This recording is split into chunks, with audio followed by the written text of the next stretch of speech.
Good evening, everyone. Thank you so much for coming for the presentation today. Before I start, I want to thank Professor Farzana, Nalini, and Soumya for organizing the conference. I am Karmini. I'll be presenting to you today results from an RCT titled Tackling Sexual Harassment Evidence from India. I also would like to apologize in advance in case I use terminologies that make you uncomfortable. I'll keep the usage to a minimum.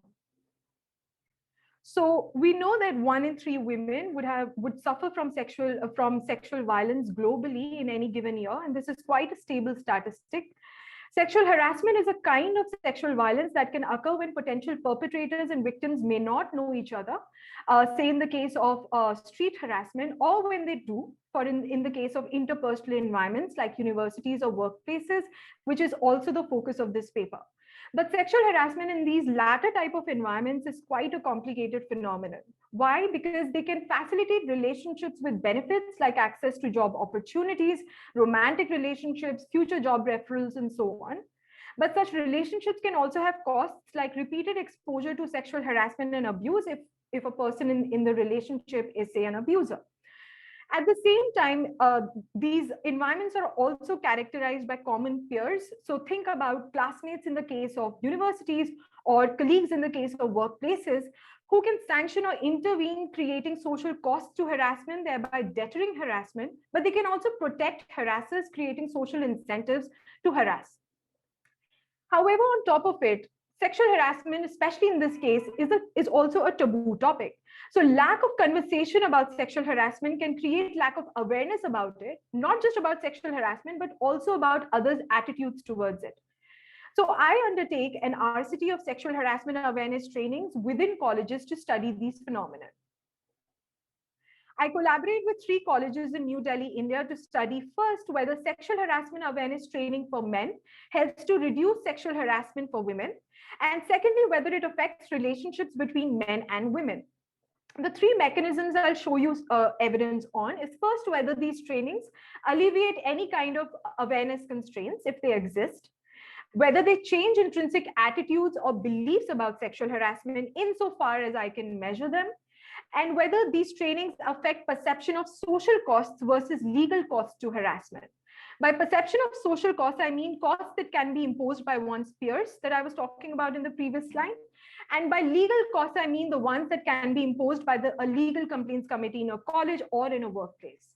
In a last step, I will compare the results with a sexual harassment awareness intervention that I undertook with women in a separate college. So what do I find? I find that the sexual harassment awareness training with men leads to a significant and robust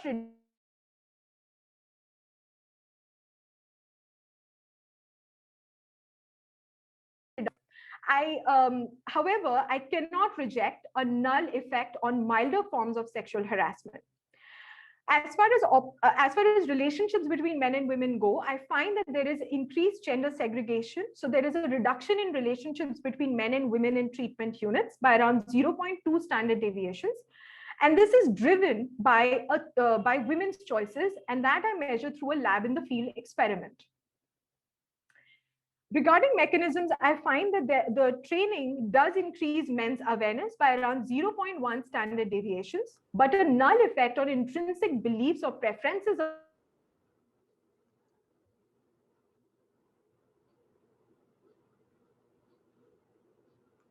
of 1 standard deviations for these men, but there is no effect on their perception of legal costs to harassment. In contrast to all of this, the female awareness intervention has no effect on men's perceived social or legal costs, on their awareness, or on sexual harassment reported by women. But it also leads to a reduction in women's relationships with all men. But there is an important difference in this result between male and female intervention that I'll talk about. Karmini, Sheetal has a question. Yeah, I just wanted to ask, are you going to momentarily tell us how you define it, or how do we think about it? Is it legal sexual harassment, or how should we think about it? Are you just going to tell us about that shortly, or?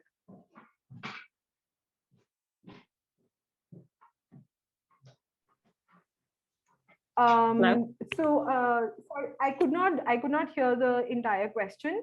Do you think we can take it at the end, or should I answer it in between the presentation? So I think Karmini, it's a clarificatory question that how do you define sexual harassment? Okay. Yes, so I will come to that when I come to the measurement question. Yes. Regarding the contributions to the literature, this paper contributes to three important strands. Firstly, is the strand that looks at the effect of awareness trainings on attitudes towards gender, violence against women, or antisocial behavior. So there is this work by Dhar et al. That most of us will know about, is gender sensitization training in Haryana with students, Green et al., Banerjee et al., and Pulovitz et al. In Africa, that look at the effect on attitudes towards intimate partner violence, and then Blackman et al. And Heller et al. That basically, in similar design to this paper, provide intervention to potential perpetrators of crimes and look at their antisocial behaviors.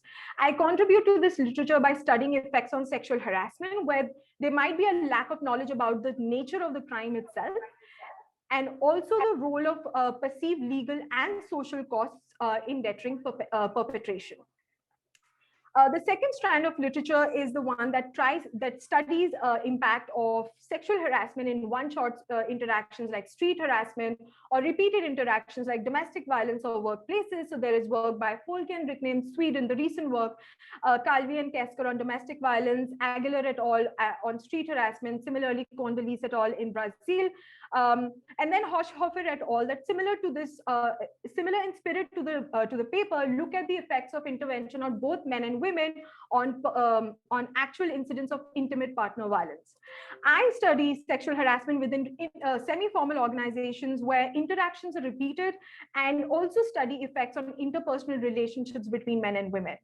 The third strand of literature is the one that looks at how perception or actual social incentives, how perception of social incentives or actual social incentives change behavior. I contribute to this literature by looking at the role of such incentives in the context of sexual harassment. So I'll go through the context, the design, the specification, results, theoretical framework to bring all of it together and compare with the female intervention. So here I'm showing you in this table the results from a survey that I did with one of the colleges. And here I asked women about sexual harassment in the 2 months prior to the survey. Now here,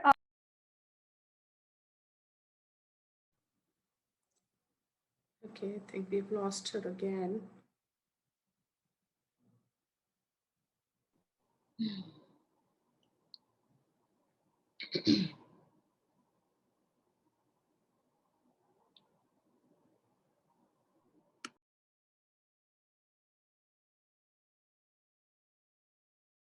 It's amazing that in England, the network connection is worse than it is in India. Maybe we should have asked her for a video recording. You know, like I was part of this conference where we had presenters from Africa and all over the world. It was this big IUSSP conference. And so we had to get video recordings for everyone because we weren't sure about the quality of the internet connection. But I didn't expect this here at all. So Farzana, can I move so are we okay to move all the presentations by 5-7 minutes now that, so how would we proceed? Nishit, do you want to, I don't know, what should we do? I think we should wait and like, if there is a room for a few minutes or she can. Yeah, at least we should wait for a few minutes for her to come back. Unfortunately, maybe, there's nothing that we can do. We'll at least hang on because there's nothing after these 3 papers that's time bound. Exactly. So we can move all the presentations. Okay. I thought she is not in England.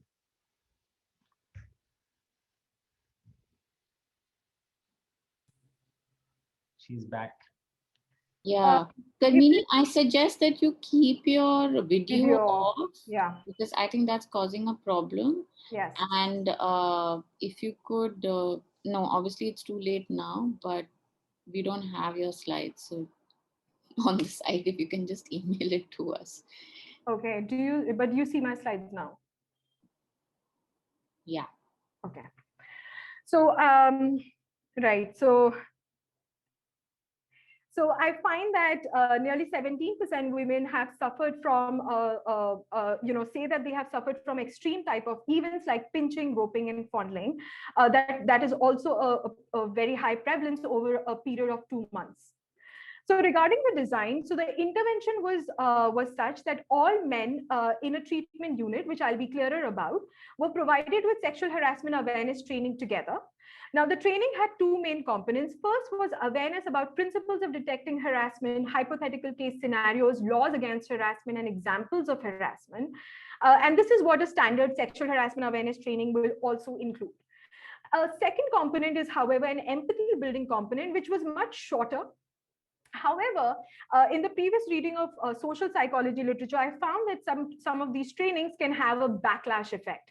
So to minimize the probability of such backlash, and also to help men understand why we wanted to talk to them about sexual harassment, we had this component where we discussed original but anonymized narratives from sexual harassment victims in their own college. Now, this training was provided over 2 workshops or 2 sessions for a total of about 3 to 5 hours over one academic semester by collaborating NGO trainers. They used skits, discussions, and narratives to basically to deliver the content. One male and one female trainer was in all sessions. Now, the design is very basic. So as an overview, firstly, we did a baseline survey with men and women. Then we did the training with the men in the treatment classes. I'll be clearer what it is. And then we did the end-line training approximately 3 months after the training. Now, think about these colleges as mini universities for those of us who do not know about the context. And then, so think about economics year 1 is one class, sociology year 2 is another class, philosophy year 3 is another class, and so on. Now, first, I stratified these classes by field of study, year of study, and sex ratio at the baseline. And then they were basically randomized to receive the training or not. So regarding data collection, so this is an important part of the, of the topic. So regarding sexual harassment data, I found so there are two main concerns that come. First is underreporting, and the second is underdetection. And my piloting showed that the most important problem turned out to be underdetection. And to deal with that, what I do is that I provide all women in treatment and control classes with information on what sexual harassment is. This information again comes from the awareness training that was developed by, it comes from the NGO trainers who also developed the male intervention to avoid any differences in detection of harassment by women. I also allude to the paper by Cullen et al. By Cullen, that shows that there is no significant difference in reporting of non-intimate partner violence between an ACASI type of method and list method. ACASI type of method is the one that I've used in this paper, and list methods are the ones that help to deal with sensitive stigma associated with sensitive questions. And thirdly, I think still importantly, all women answered the survey themselves in a separate room with an all-female staff to assure them assistance and comfort. And these measures are at least as much, if not more, comprehensive than have been seen in the literature on sexual harassment. Now, to look at attitudes, awareness, and preferences is also very complicated because of the topic. So what did I do? To look at awareness, I asked both men and women about objective questions on sexual harassment using hypothetical case scenarios, which helps to reduce social desirability, because these questions ask them about legal, whether something was legally sexual harassment or not, and rather than what they think is harassment or not. Secondly, to look at attitudes, to get at intrinsic attitudes towards harassment, I used a list experiment and a Google form exercise. So in the list experiment, I gave a random group of students 3 statements that were contentious but not stigmatized, but related to sexual harassment. And the other group received the same statements, but a statement on victim blaming attitudes, which is stigmatized. And then I compare the two, and I'll show you the results. Then I used the data from a Google form that was circulated by the college in all classes, where it asked students to volunteer for anti-sexual harassment organizations, and I checked whether there was any differential signups in treatment versus control classes. Thirdly, to look at preferences, I designed a lab in the field experiment to test for changes in men and women's preferences to cooperate in mixed and same gendered pairs, and I'll tell you about it in detail. So regarding the specification, it's straightforward, but the main specification, suppose on sexual harassment, is such that, so I'm regressing the sexual harassment outcome for female I in class C in college G on treatment status of her male peers, so whether her class was assigned to the male intervention or not, on socioeconomic controls that are selected by a post-double selection lasso method, college fixed effects, straight-up fixed effects, and standard errors that are clustered at the class level to deal with arbitrary correlation at that level. There is no differential attrition by treatment or by covariates on the treatment, and we are able to cover more than 80% of women and nearly 80% of men. So here I'm showing you the balance tests. So firstly, the balance test goes through for all baseline variables. And I find that the students, you mostly have highly educated parents. Most of them belong to SCs, STs, and OBCs. And 23% of them report that they have a working mother, which is also close to the female labor force participation rate according to the recent numbers. The FSTAT reject that these variables together explain assignment to the treatment. So here I come to the main results. So here I have standardized all the outcomes. I am showing you here results, dependent variable, where I again asked women about different types of sexual harassment that they faced from men in their own class. So here I am able to say whether harassment came from men who were treated or not. Now, to interpret this, here, women are telling me from male treatment classes that they are 0.06 standard deviations less likely to have suffered from a mild event like sexual joke or remark from a man in their class.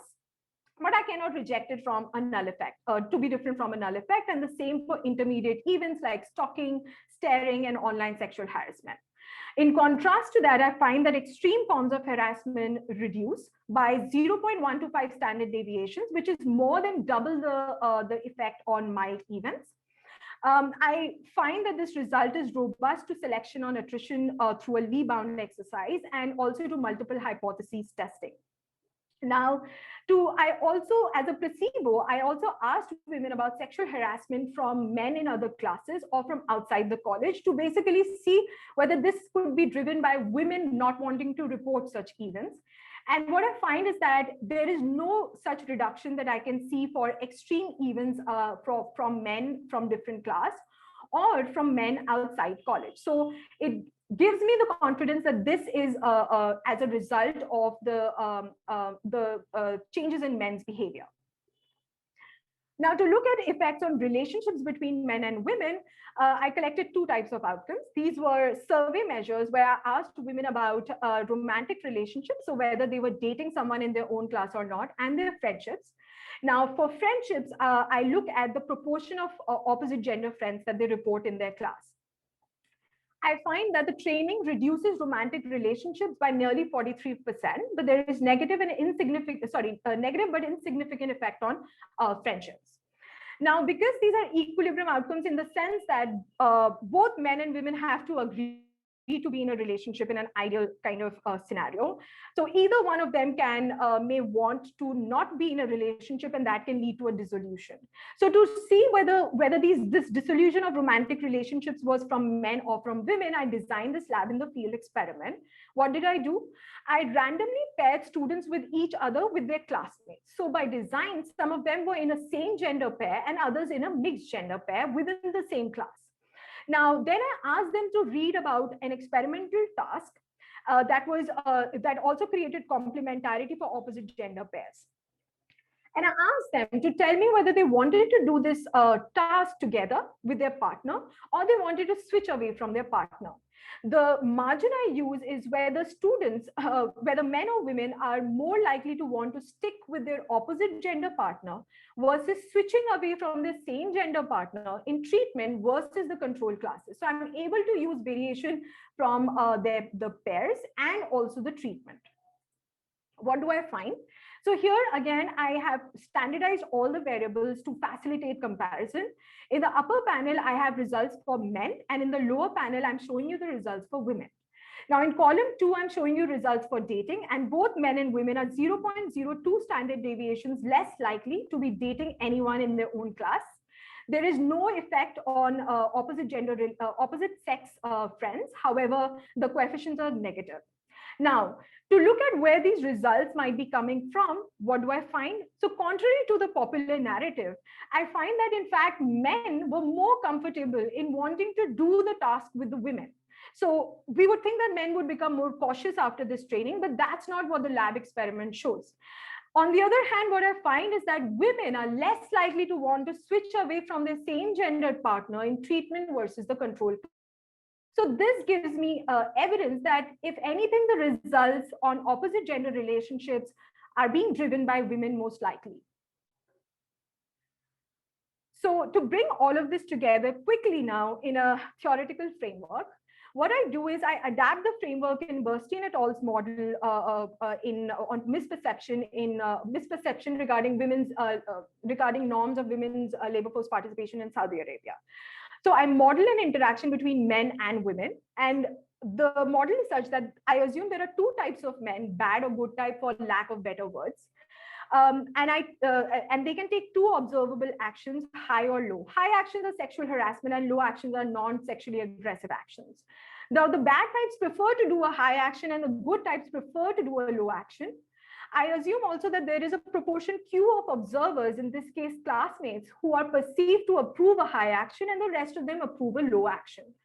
Now, also men suffer from psychic costs if they do not do actions that are optimum for their type. And I assume these costs are uniformly distributed over 0 and 1. A man is characterized by his type and his cost. Now, men or women are randomly paired with each other, and men are senders of their signal, which is the action, and women are going to infer what is the type of the man based on that signal or that action. Women form beliefs about the type of men. Men's utility has three main components. The first is the utility from being matched with a woman. Second is the cost of not doing something that they want to do that is preferred by their type. And the third is the social incentive, or the utility that they get from the classmates, right? The social incentives to do the different actions. Women want to match with a good type, and they do that with the probability, with basically the inference that they make about the men's type, and they receive a 0 utility W0 if they are matched with good types and 0 otherwise. A separating equilibrium is straightforward. Good type men do so low actions, that is non-sexually aggressive actions. Bad type men do the aggressive actions. They separate, so women know about this in equilibrium and they get matched with the good type men. But a partial to a complete pooling equilibrium is such that some of the bad type men can choose to mimic or pool with the good type men by doing the same action that is preferred by these good types because of the social costs of doing a high action.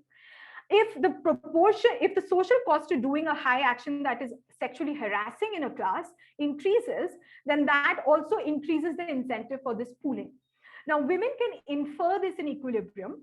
right? And because they can infer, they will reduce the likelihood that they accept a low action from a man. So even if a man approaches a woman, say, with a good behavior, she is less likely to now want to match with him. And that's because of this pooling. So the training can have two effects. Firstly, it can increase good type men in the classes, decreasing harassment because less men now harass, but also increase relationships because women know about it. Secondly is, however, if there is an increase in perceived social disapproval of harassment, that can decrease harassment again because of pooling, but it also decreases relationships because women reduce likelihood of accepting a low action. Female treatment can only reduce relationships without changing sexual harassment, at least in this framework, because men have not been given the training. So regarding so now to look at these mechanisms empirically, I find firstly that overall, the first proof of concept goes through the training increases the awareness of men, and these are all standardized outcomes again. Sorry, columns 1, 4, and 5 are standardized, and 2 and 3 are not. On the other hand, for columns 2 and 3, which measure intrinsic attitudes that I told you about in one of the previous slides, I find there is no change or I cannot reject a null effect on victim blaming attitudes or the proportion who sign up to volunteer. The coefficients are close to 0 and very small related to the control mean as well. On the other hand, I find that there is a significant increase in perceived social cost to sexual harassment as reported by women. It's significant at the 1%, but there is no change in perception of legal cost to sexual harassment. So this is consistent with the theoretical framework, where I show that a change or increase in perceived social costs can create these pooling incentives that can drive women away from men who have been treated. And that's because some of the good type men are now behaving nicely or maybe strangely. Now here I'm going to compare my results with a female awareness intervention. What did I do here? Again, classes were stratified on field of study, year of study, baseline sex ratios. Half of the classes received high intensity, so 75% women received the treatment and 25% in the other classes. Again, women received the awareness component of the treatment, unlike the male intervention where there was also an empathy building because we do not need it here. At least, I'm assuming that we would not need it here. The data collection methodology was exactly the same for all outcomes as the male intervention. Now here I'm showing you the coefficient plots for the mechanism outcomes. These are similar to the outcomes I showed you in the last table. What do we find? Firstly, in red, I'm showing you the results, the coefficients for the female treatment, and in blue, coefficients for male treatment, just to facilitate comparison. All these outcomes are for men. Now, I find that the female intervention has no effect on men's awareness, or on perception of social costs, or on legal costs, or on victim blaming attitudes. But yeah, and that's in contrast to the male intervention, which did increase their awareness and did increase the perceived social costs.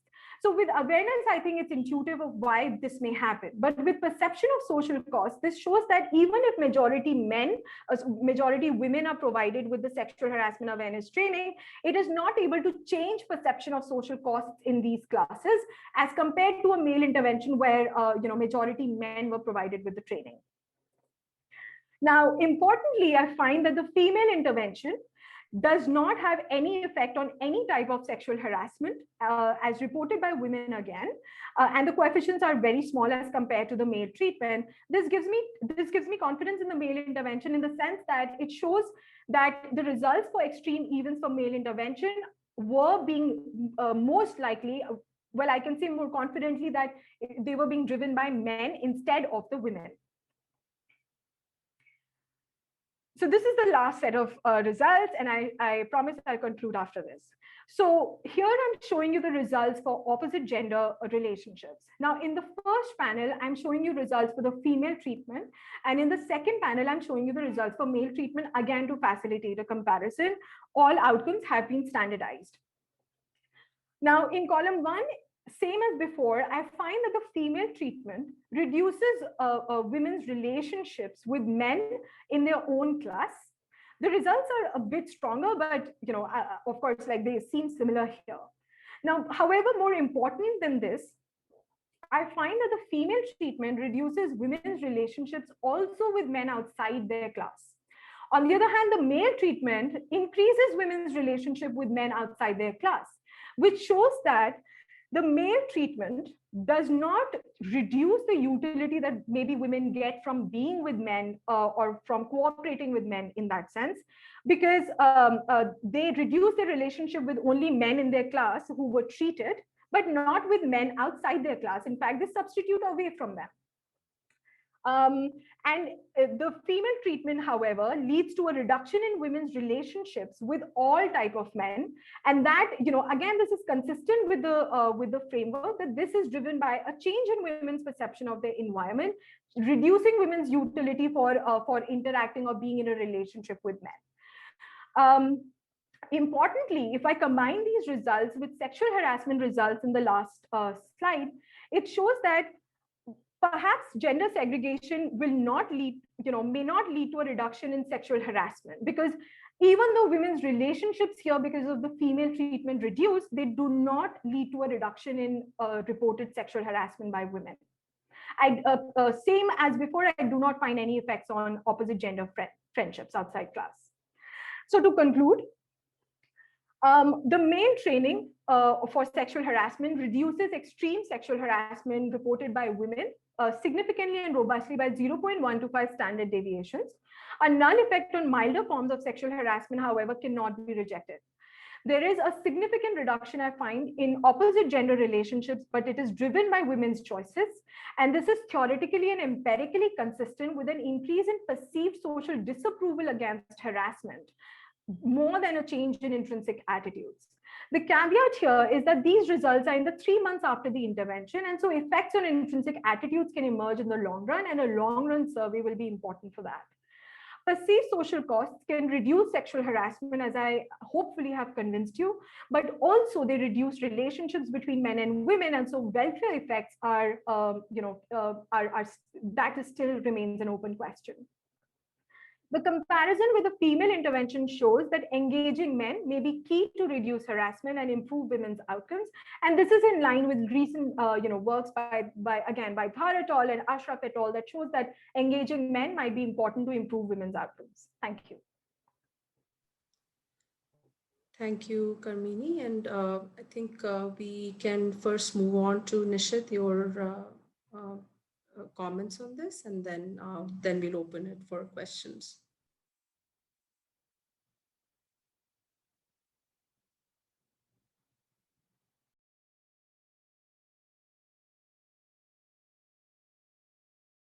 So can you see the slides? Or yeah, we can see. So excellent paper, Karmini. I would not say excellent, beautiful paper, and gives lots of hope that things can change. So I really enjoyed reading this paper, and thanks to Farzana for giving me an opportunity to read this paper, which is just awesome in terms of timing. So I'm going to be cognizant of few things, like what are the things you can do to improve the paper, because the experiment is done, you can't go back in many ways. So I'm going to keep that in mind and not give you the set of comments which just you cannot do. So she has already explained the objective of the paper. Kind of it tries to get at impact or efficacy of a sexual harassment awareness program or intervention in India in a very relevant setting, which is college. Very encouraging findings. And the paper is quite novel in terms of the contribution, because if you look into the efficacy of sexual training programs, I mean, I'm not aware of studies which has done that. Like, something that always comes to my mind is in the US, we go through sexual harassment training every year, and I haven't seen any paper done on that. So this paper is really novel in that sense. As I said, the results gives us a ray of hope, and I just love this paper. So, okay. Now, something that I felt while reading the introduction, which I'm sure will continue to change before you submit to a journal or for your job market. Now, should you frame this as efficacy of sexual harassment training program, or should you frame this more towards changing attitude of men towards sexual harassment? Like, I think this is the trade-off, or this is where you might want to think more, because on one hand, I feel that when you start talking about, or when you start pushing this idea about attitude of men towards sexual harassment, I think that has a much more value in terms of the contribution. I mean, I'm not saying the efficacy is not, I mean, they both are, but you have to keep a balance. And your paper kind of gets at both. So that's why I think it's something that you might want to think about which one to push and which one to push more. The lab experiment is really clever, and it gets as close as it can to say hard outcomes. And I think you should play this up more in the introduction, because it's a consequential outcome for you. So this is something you can work on the introduction. The training, we already know, it's 3 to 5 hours of training spread over 3.5 months. It's relatively, you know, the size of the impact is pretty high compared to the 3 to 5 hours training, and has I'm glad that she brought up social psychology literature, because that's just so important in this context. And it was very clever to have this kind of empathy built in. Great job with that, actually. Yeah. So now a little bit about the first stage, which I think, like, when you try to do any training program, I think it's very important to understand, not just this training program, any training program around sexual harassment, teachers training, like you pick up training programs. I think what we need to understand is, like, what did the training do? And any program like this, it depends on how well the training was implemented. And you might want to think about this as a first stage. Although the ideal solution is to test this empirically, but experiment is over. Is there a way you can add a little bit more? Maybe you already have the information. I might have missed bits and pieces in the appendix, but was there some variation in the quality of trainers? Did the understanding of sexual harassment, or what constitutes sexual harassment, changed by male and female classmates? I think you have some evidence on that. Did the training move any of the priors? Similarly, did the training change conscious or unconscious beliefs about what constitutes sexual harassment? Like, do you have any qualitative evidence that you can add? I think that will be quite useful. The privacy, I saw some pictures in the paper, which is always very helpful. I did feel that maybe you could have like little bit, I would have preferred more privacy, but again, it's just a comment, maybe it's not an issue for others. Results. We already know that the key, like to me, the biggest highlight was having an impact on extreme events, which Karmini described. And it's really amazing, but yet puzzling, because it has no impact on mild and intermediate forms of sexual harassment. So maybe you can, in the paper, when you rewrite the paper, think about how to explain that. And in the lab experiment, again, like, I don't know if it's possible, but there seems to be a room to explore a bit more, because lab experiment allows you to run some experiments very tightly. So something that came to my mind is think about soft forms of sexual harassment, like, you know, and someone might care about this. And say in a lab setting, is it possible to explore, say, some of the deeper questions, like, you know, why men do soft form of sexual harassment? Is it, I think that's really not understood. At least I haven't seen anything in economics.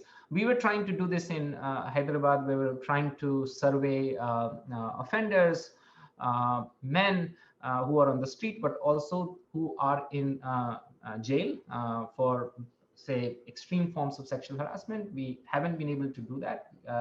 But I think if you try to go back, or if you have some money left, you can survey some of the men just to understand, like, you know, what do they derive from that. Hard outcome. I feel that this training program is useful not just for the setting in the college, but even at home. So is it possible that you can go back and call your students and ask if they have reported any forms of sexual harassment to the nearest police station, or get this information from the police station, which might be harder? So just like calling your sample and asking them if they reported any sexual harassment by even the family members, and this could apply to both male and female harassers.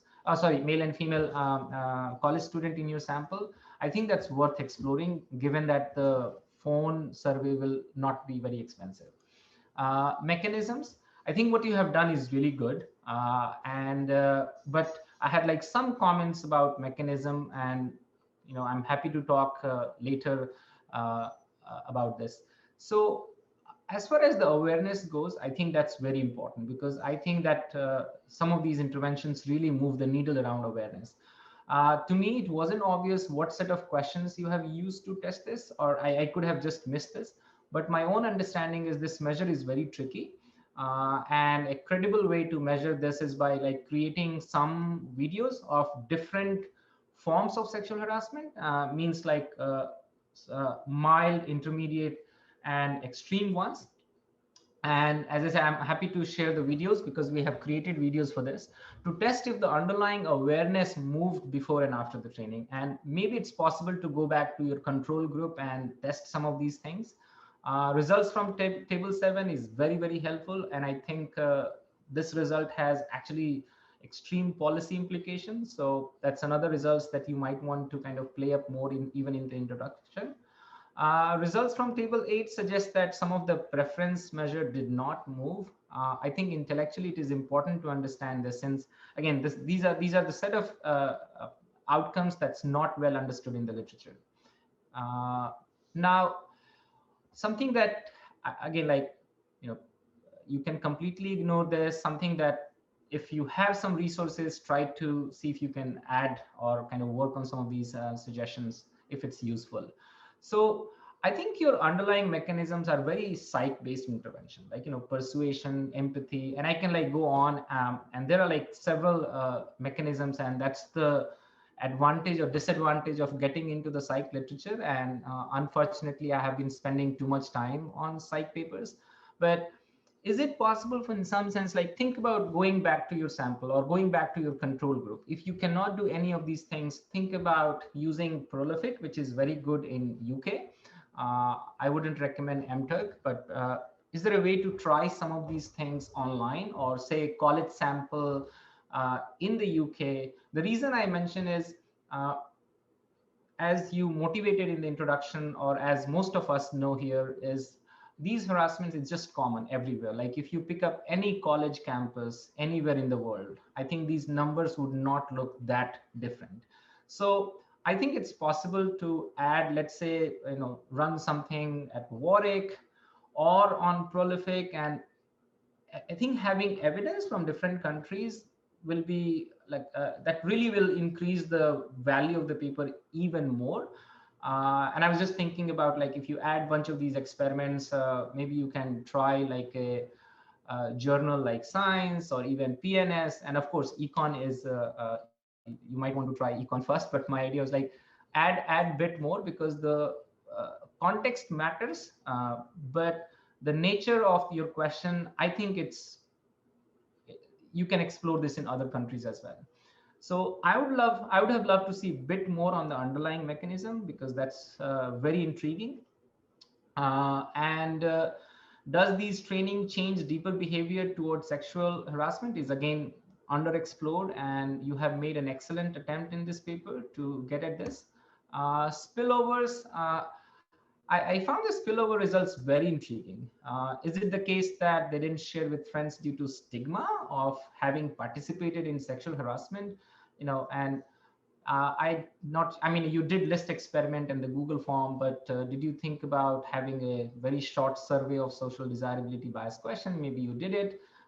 If you have not, I mean, you can ignore this. Other comments, I think introduction is quite long, and you can move some of these things to different sections. something on numbering of the sections, maybe in a footnote, add power calculations. And did you reach out to the 5% of the people who quit the survey to understand why they left? Little bit, few more questions. Did you do a debriefing at the end? Did the control group receive any training after the intervention? And that's it. Okay, Nishit, thanks so much. That was, I think it's a great paper, Karmini. Like Nishit said, a novel first attempt at measuring this. Very important question. And Nishit, I think you've given great comments as well to improve. I also have a couple of comments, but I would, so for those of you who joined us late, we are running about 15 minutes behind schedule because of some technical glitch in the beginning from Karmini's side. What I'm going to do is to let Karmini, you can take 5 minutes maybe to just respond to any comments if you would like to do that now. And then, I can ask my question and we'll also open it up for some other questions. Yeah. Firstly, I wanted to really, really thank Nishit for like really, really constructive feedback. And it's really encouraging to hear it because I've read your papers before I even started my PhD. Regarding I think one of the main points that stood out to me is that you said about looking at awareness and how I measured that. I can be more, I can, say it more in the paper, but I measured awareness through hypothetical case scenarios. And I asked students whether it is sexual harassment or not. And so that I don't ask them, do you think it is sexual harassment? I ask them, is it legally sexual harassment or not, according to you? And so that kind of gets at this idea of, whether you think it's right or not. So at awareness rather than attitudes. And that is also one of the reasons because that I don't have social desirability questions, because I did not ask them directly about their attitudes. In lieu of that, I asked these intrinsic attitudes, precisely because I felt that, and I also, from reading from the literature as well, that demand effect or social desirability or demand effects for sexual harassment related questions with the men, that was very tricky. And so I had to, come up with these measures for intrinsic attitudes. And, hopefully, I can convince the audience that, they are getting at what we wanted to get at, which do not move, as you correctly pointed out. Regarding the mechanisms, here, so I asked beliefs about peers. So that I think, again, like in my results, I was not very detailed about it, but it was an index where I asked students about their beliefs about their peers. So do you think your classmates are going to, sanction someone if they sexually harass? Do you think your classmates are going to go and report? Sorry, the women in your class are going to report to your friends. So these, these are like these perception, or belief measures that I have. I do not have anything explicit on empathy. But you're right. Like I definitely take that, feedback that I can go back, perhaps try to go back to the control and get at those measures. Regarding the spillovers, so the N9 was done. My understanding is that because the N9 was done 3 months after the treatment, and that's why, there wasn't much time for spillovers. But they might kind of become apparent in the longer run for sure. Regarding trainers, so the trainers were specific to the college, and so I have college fixed effects. So I think it controls for quality of trainers, but I don't have that variation that you're talking about, unfortunately. I think I can maybe take more questions. These are the ones that I remember. So I think you should take questions from the audience. We can set up a time to talk as I really like the paper. Thank you, absolutely. Okay, so I'll take advantage of being the the moderator, the chair, and ask the first question. So we have 6 more minutes, and the question that I had was that, is there any way that since you don't see results on, and nothing significant for mild forms of, but you see in extreme forms. So I was wondering if it could be that there is some kind of a substitution that now, students know that this information is sort of common knowledge. And so I would substitute towards more violence outside, right? Outside the college than inside. I mean, I was just thinking because it comes very close to that literature on, banning alcohol. And then, we observe that there is the shift in violence from the streets to homes, right? So in the similar spirit, perhaps, is there any way that you could, think through that maybe, the boys have just moved, they substituted to outside college. And the only reason I'm asking this is because, you're not observing anything for, the marginal or the small kinds of violence. And that's where I would have expected that a 3-month intervention would have made more of a difference. Thank you so much for that question. I think it's, yeah, I mean, that's super interesting.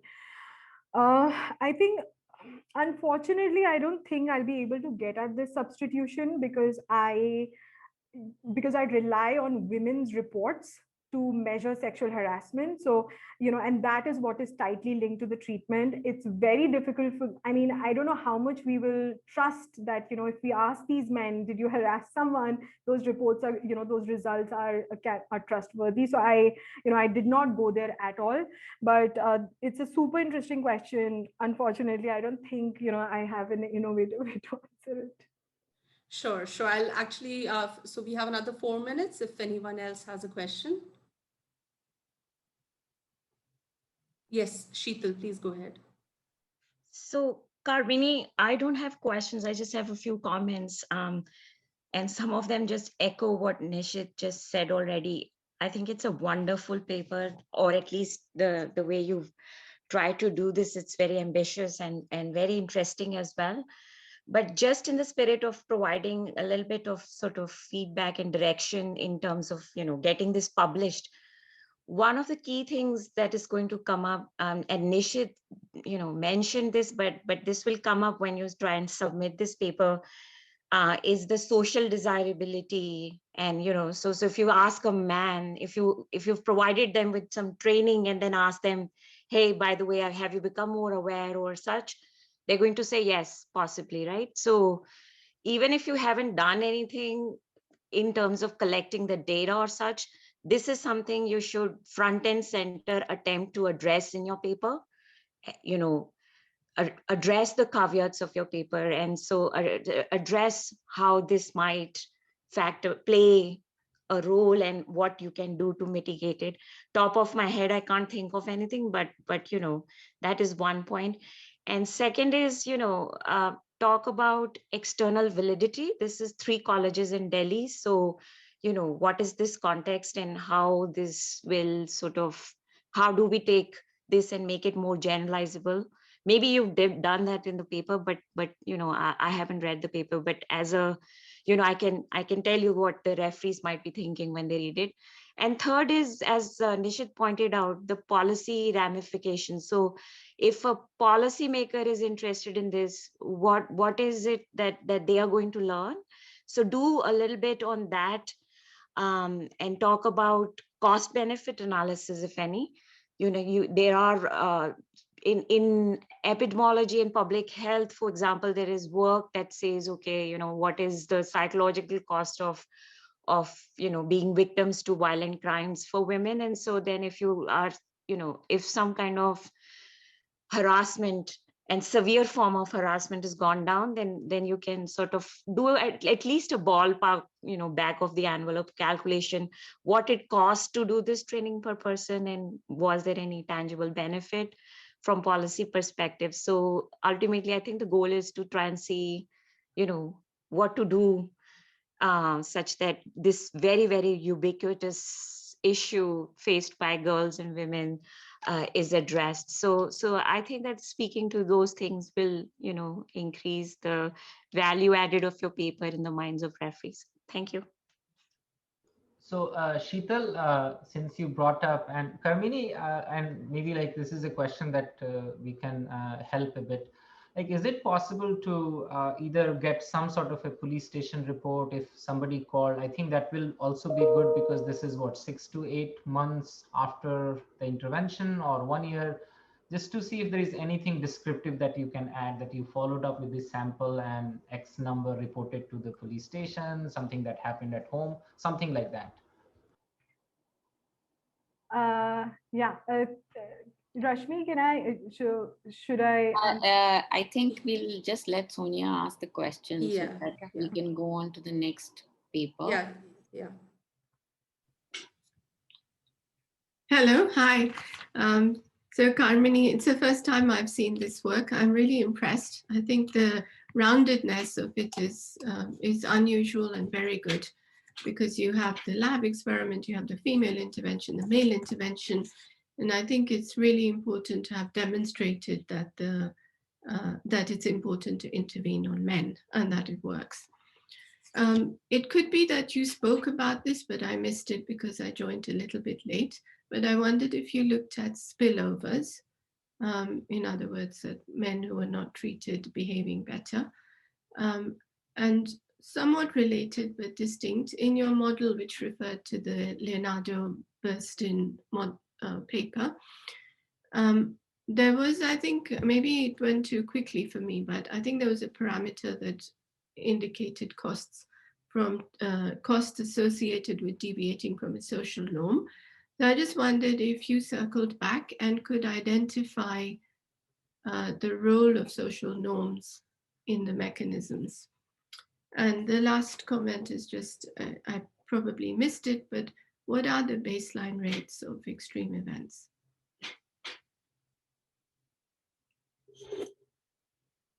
Karmini, Okay, can you yeah. quickly respond in just under 1 minute? Yes. So I will go to Sheetal's comments. Firstly, yeah, I mean, I think, yeah, I think they're comments and they are great comments. I think that's super constructive feedback. Thank you so much. I cannot, yeah, there's nothing I can, say to that, but just thank you for it. For Nishit, regarding police station reports, so I will have to think about it, but a close substitute to that is the internal complaints committees in these colleges.